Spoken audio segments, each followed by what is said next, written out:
The other project that we've enjoyed working with Terence O'Rourke on was our kitchen and cookery school. The kitchen is actually a restaurant.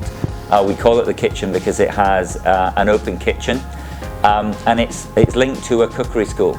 And the whole idea was actually really on the back of our tree houses, which created so much demand for families. We knew we needed to create a second restaurant which was less formal, more relaxed, and perhaps was able to offer a more contemporary menu that was suited to particularly the family market.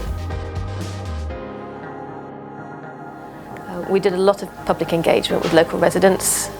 It meant that we were able to properly describe what we were going to do and how we were going to mitigate impacts such as traffic movements, which was the main concern for residents, and late night noise. None of these issues have transpired to create a problem for anybody. So the engagement strategy was absolutely the right thing to do, and we thought very carefully about how we would deal with traffic management and how the business would operate to cause limited, if no, impact on the local residents nearby.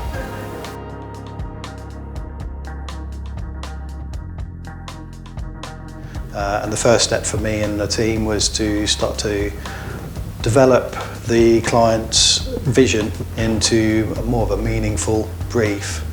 So that in itself was quite an interesting journey, and to help the client start to focus in on what they really wanted from the cookery school. Vision was to tell the story of how our food gets from the field to the plate. The school uses the produce grown in the gardens, as well as produce foraged from this wider estate. So the links are quite tangible. So yeah, one of the key things about the design of the cookery school, particularly internally, was giving that kind of open feel about it, being able to watch the chefs at work and sort of whilst you're enjoying the food. Design and look externally of the building was trying to pick up on the traditional forms of its rural context, or the barn-like structures, but kind of marry that with a bit of contemporary detailing.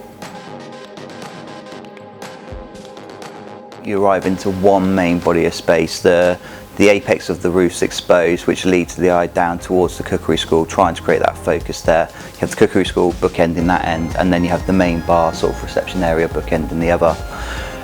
What we've tried to do, so it's not too much of an imposing space, we tried to soften it, so we have timber battens which run through, but also help with the acoustic.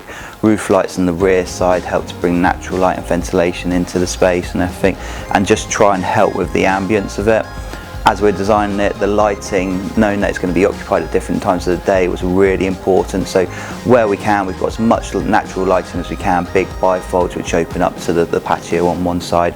But then as you get into the night, softer up lightings which just throw light into the apex to create a nice soft ambience.